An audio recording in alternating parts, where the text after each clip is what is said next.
Hey everyone, what's going on? Today I'm going to be showing you my brand new custom Union soldier from the Civil War.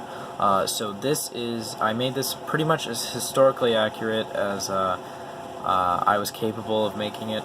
There were a few things that are maybe a little over-exaggerated just because it's a Lego figure and not actually, a real soldier or an action figure or something like that.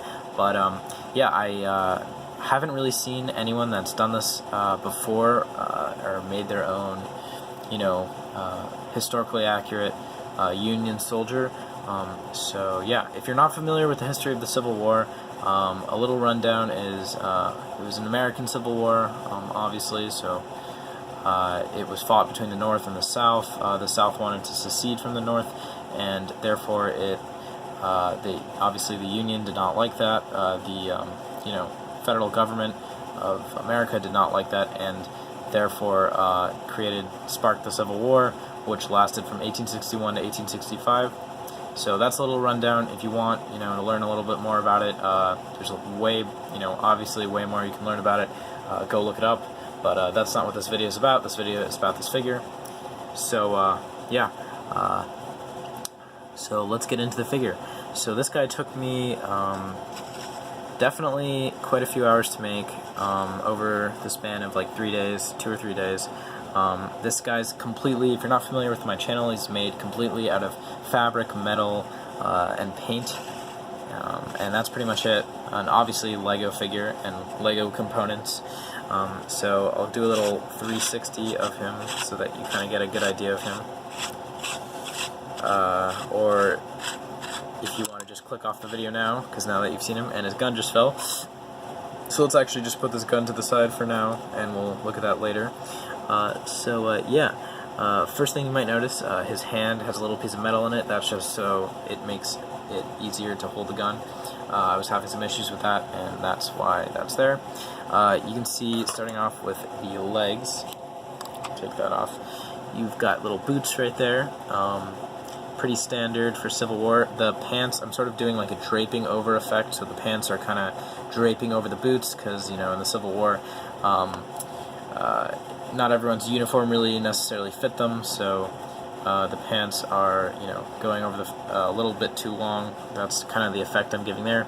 And then you can see on the boots here, the bottom of the boots were like leather, and then these are little copper nails, and that was pretty typical. If the soldiers had a little extra money, they'd put those in the bottom of their boots. Or their shoes, or whatever you want to call them. So moving along, the pants are just pretty standard, the same color of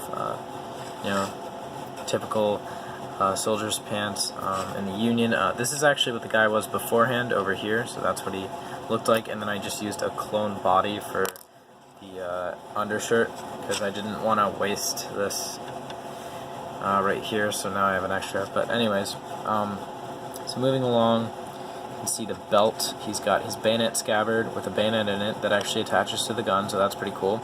You got his belt buckle. This is US on it, obviously. That was the standard issue belt buckle. They also came saying USA. Not necessarily entirely sure which one was the most commonly used standard one, but I think it was the US one.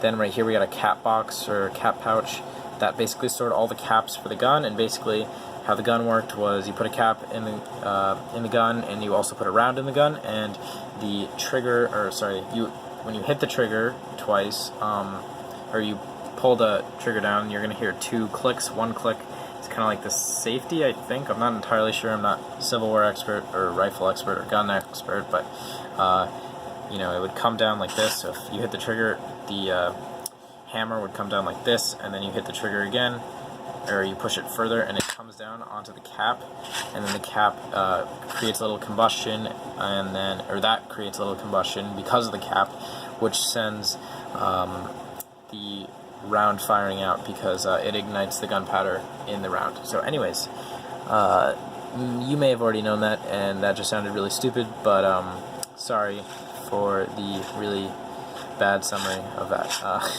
Anyways, so there's the cap pouch, that and that.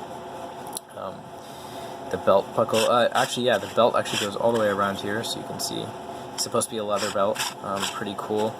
Those are the only 3 things that are on the belt. So the belt is actually over pretty much everything except for the canteen, and that was pretty typical of soldiers, just because it kind of held everything in place, and you don't obviously want the canteen to be held in place, because if he needs a drink in the middle of battle, he'll not be able to get the canteen if it's underneath the belt. And whereas, you know, the ammunition, or what's it called, the ammunition box, or the haversack, yeah, you can just keep those in place, whereas the canteen, you kind of need it to be able to be loose, so you can have access to it, so you can drink from it, because canteens obviously stored water. Anyways, moving along, so the next thing that's underneath the belt is the ammunition box, cartridge box, that's what it was. That's why I was like really thrown off about a minute ago, or 30 seconds ago, when I was explaining stuff, because I couldn't remember what this was called. But it is called the cartridge box, and this is a standard US issue of the cartridge box. It has, you know, little plate right there. There's stitching. All that white stuff there is stitching, and that's actually what it looks like on a real cartridge box. So if you want to look up pictures of cartridge box, you can on Google, and there will be plenty of pictures.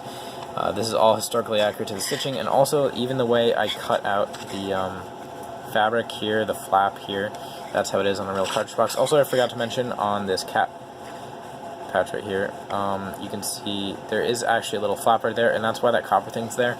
That copper thing is sort of supposed to be, there's like a little hole in the flap, and you push that, you push the leather flap into the copper, and that holds it in place. Anyways, so this is the, as I said before, the ammunition pack, stitching all around there.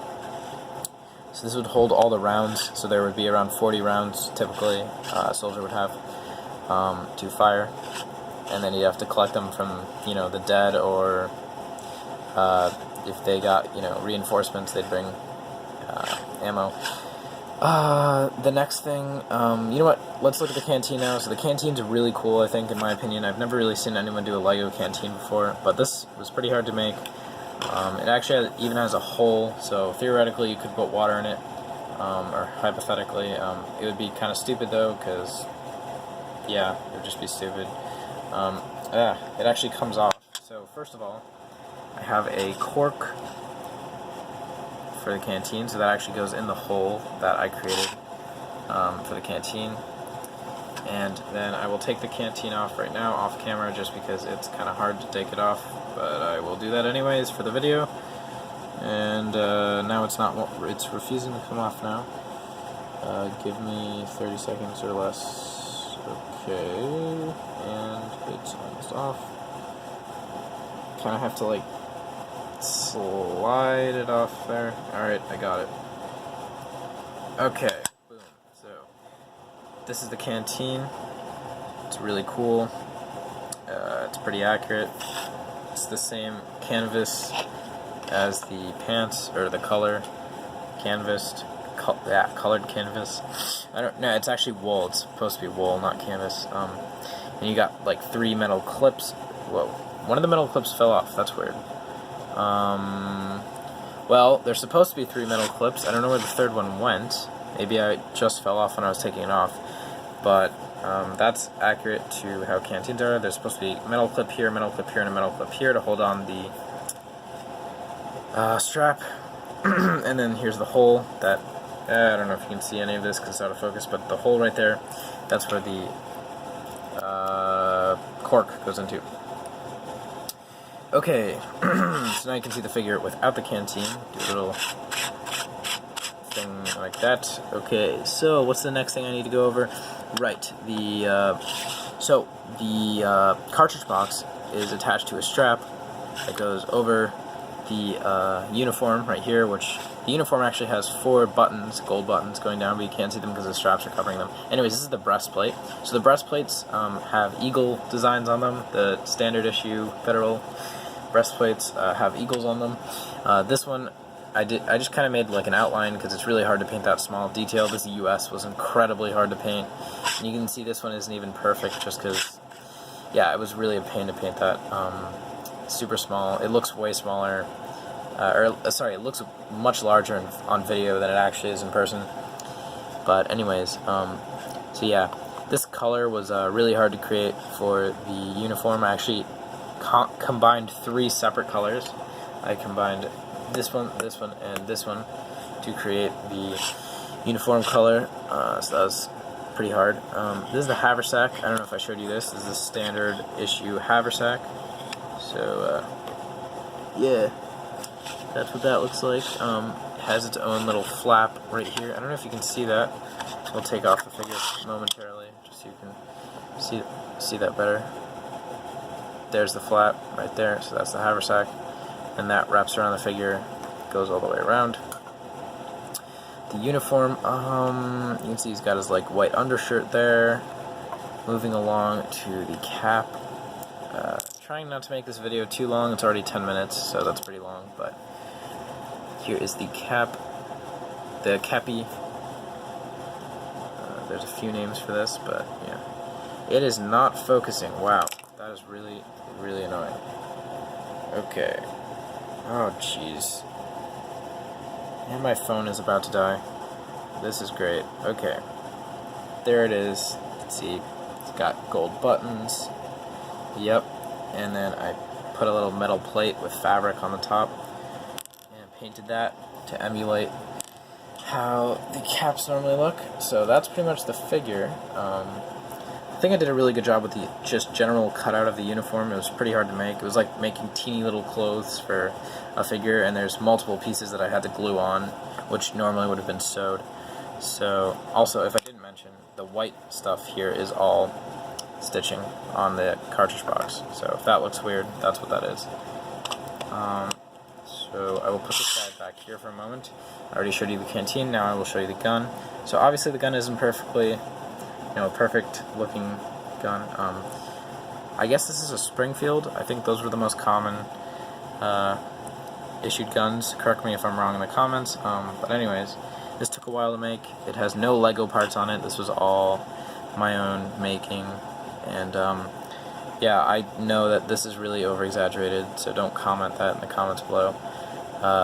And this rangefinder is slightly exaggerated, but this is usually really teeny. It was just hard to cut out a small piece, and it's Lego. Things are over-exaggerated. I thought it looked fine, so yeah. See, he's got a ramrod right here. That's what this little metal piece is. I don't know if any of this is in focus. It's probably not, but whatever. You can see it. You get the idea. That's the hammer. There's actually a little cap right there. So you see that copper piece? That's a cap. So that hammer would hit that, shoot up the round. There's the trigger guard right there. It's gold. Oh, jeez. Cannot talk. And the butt of the rifle is even cracked, just for that extra added, pizzazz detail. I don't know what I'm saying. These metal things are the bands that go wrap around the barrel to connect it better. And yeah. Oh yeah, the bayonet. Let's try and take that out. It's kind of a pain to take out, but come on. There we go. So here is the bayonet. Right here. See that? And I will attach this to the rifle. Well, now it does not want to attach. Okay. Be like that. Oh my god, it keeps sticking to my finger. There we go. Boom! So that is the rifle with sort of the attached bayonet. Sort of attached. Ah, and it fell. And it came off. So, you get the idea. This soldier, or this figure, is really awesome. I really like him. If you're interested in buying one of these, let me know, and I'll make one. Sorry about my clock. Anyways, thank you for watching. Really long video. Hope you guys enjoyed. Stay tuned for some more historical figures, more historically accurate figures and stuff. Probably gonna make a Rebel after this, or now that I've made this, and or a Confederate, whatever you want to call them. So yeah, thanks for watching, and stay tuned for more videos.